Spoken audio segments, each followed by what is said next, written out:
So nakaset up na yung incubator. Ayan. Nilagyan ko na rin ng markings.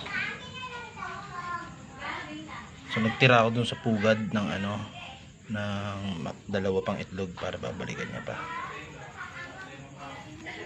Let's go.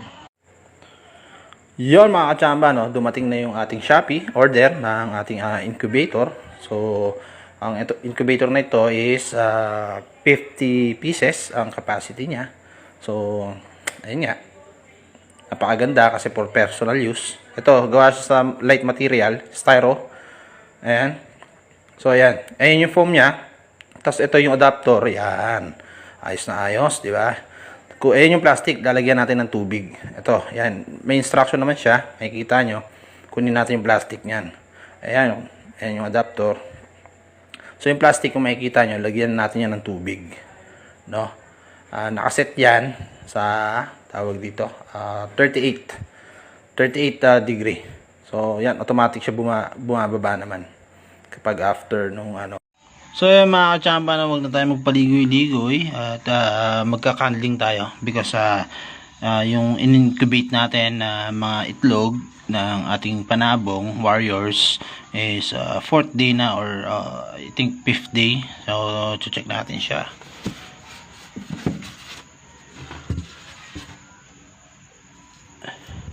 So check natin sila kung meron na silang kung fertile na sila, no. So makikita na naman na natin 'yan.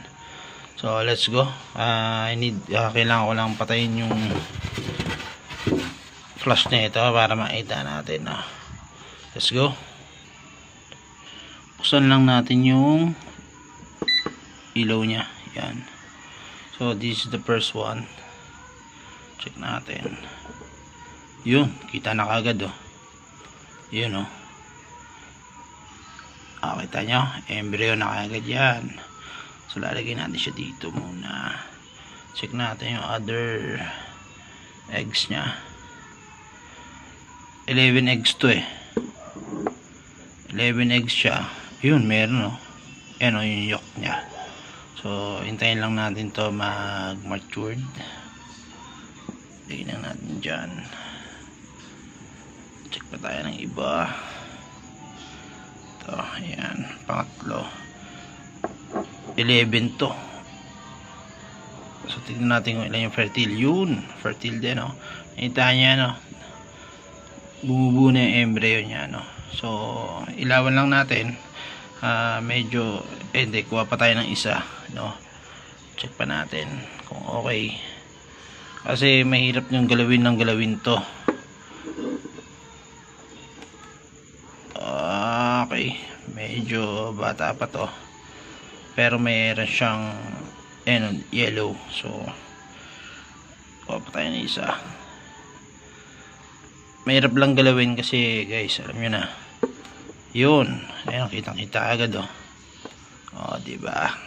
So ayan yung embryo nya. Pag may spider web, ibig sabihin buhay yan.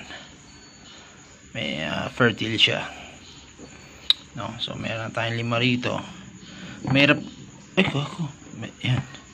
Mahirap lang galawin, no, guys. Kasi yan, kuha pa tayo pang 6. So ilan na yung fertile natin? Dami na. Ito pa, another one. So hopefully mataas yung hatching rate natin, no. Diba? So ano na natin to, ibabait na natin. Hopefully update ko kayo soon kapag okay na siya, no. So thank you, guys.